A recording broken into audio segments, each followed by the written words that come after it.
Welcome back to WagerTalk.com. I'm Marco D'Angelo, joined in studio with Preston, the Sports Cheetah, and Brian Leonard, and we're going to preview the NBA Finals, the sequel, the Cavs and Golden State. Guys, sequels, movies generally not as good as the original, but what do you guys think this year? Are we looking at a better sequel?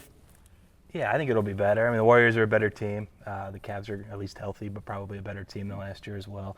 And so, yeah, I definitely think it'll be good. I don't know if Brian thinks Cleveland will win 4-0 or what his thoughts are, but it'll be a better series than last year. You know, we got to put the disclaimer out there. Brian is a little bit of a homer with the Cavaliers, and you're so wanting to see a championship of some type in Cleveland. It's been a long drought, buddy.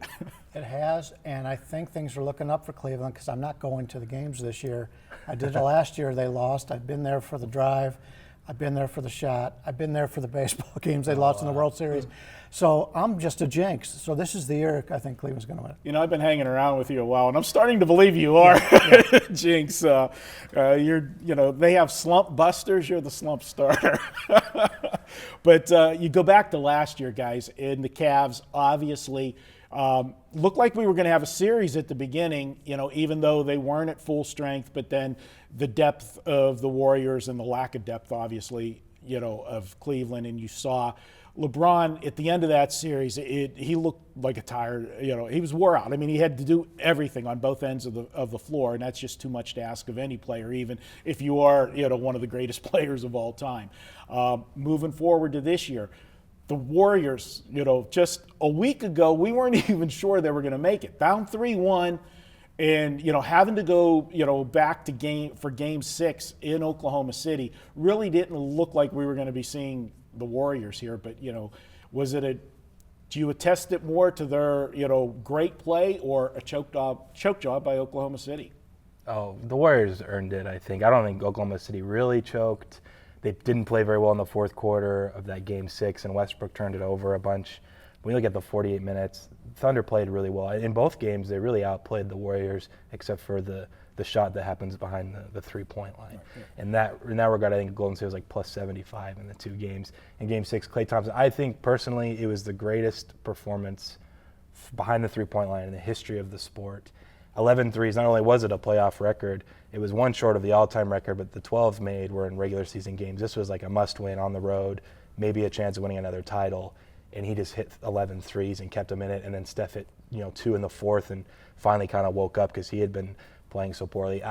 I think Warriors definitely earned it. I think the people saying that Thunder choked are really looking at the fact that 2 games were the Warriors at home, and the one on the road, if Clay's going to hit 11 threes on you, you know, so be it. That just was I think Oklahoma City was like 3 for 25, like themselves, so they couldn't make a 3 for their lives either. So it was just kind of a weird variance game. But why did the Thunder get away from pounding it inside? They had such a matchup edge, and that's how they took control of the series.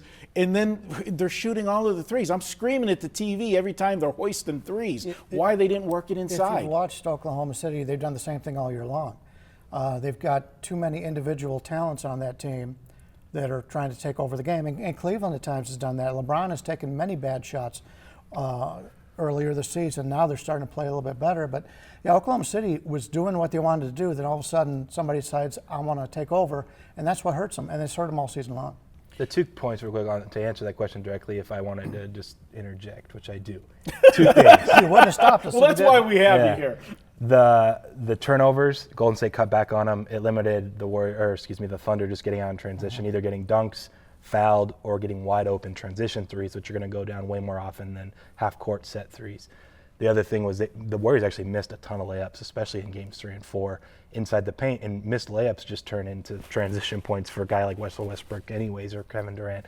So when they eliminated those 2 things, or at least, you know, cut them down and minimized them, it really made Oklahoma City have to earn it in the half court, which is when it falls into that kind of more of a hero ball offense, which they've kind of always been. And so I think that was really the ultimate key when they couldn't really go inside or at least get into the paint as often. It's because the Warriors played better offensively, took care of the ball. So question moving forward, how do these 2 styles match up for this series?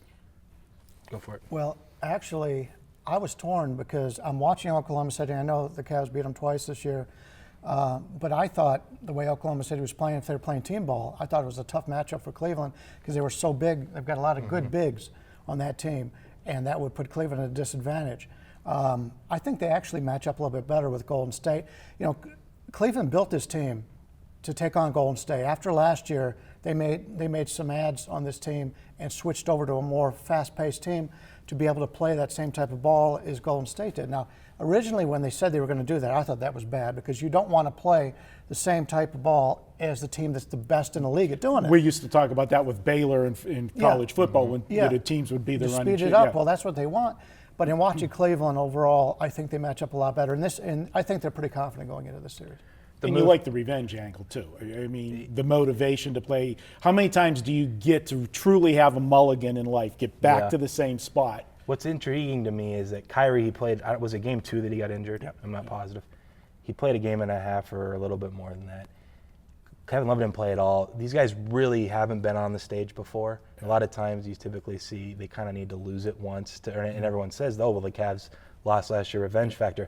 Well, their second and third best players didn't really even play in the series. So you'll have LeBron and you'll have the rotation guys that I think are going to have almost more experience in this type of spotlight than Kevin Love and Kyrie Irving, which is just kind of weird. But that's just the way the injuries shook out last year. Overall, I think they didn't try to match Golden State when they signed Channing Frye, and Mozgov hardly doesn't play anymore. Right. That was the switch where now you're going to see Frye at center and LeBron at the 4 a lot in this series, especially when it's Draymond Green at center for the Warriors on the other side. It's going to come down, honestly, it's just like Oklahoma City in those 5, 6, and 7. If the Warriors are making more threes than the Cavs, they're going to win.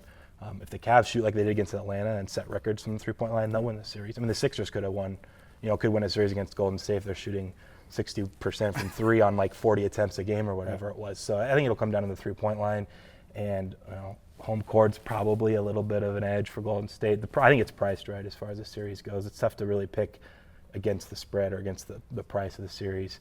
Pick Golden State, I guess, in 7 if I had to, just because they're pretty even and they get the home court. We ran long. Last question. The fact that Golden State had to be extended to 7 games, and really they were grueling, they were with 3 elimination games. Do you think that has a factor? I'll talk about this in the best bet video a little bit, but I think it does typically factor in for especially game 1 potentially. All right, good stuff with the preview. And guys, don't forget, if you want to save $10 this week on a package, well, it's the NBA Finals, so we're going to use coupon code FINALS and the number 10. Enter that at checkout. You'll save $10 on any package this weekend. Use it on a weekend all access. Bring that price down even more. Save yourself $10 on a weekend all access. $69 gets you everything Thursday through Monday. You won't want to miss it. Basketball and baseball from your favorite capper. We'll be back with more here at WagerTalk.com.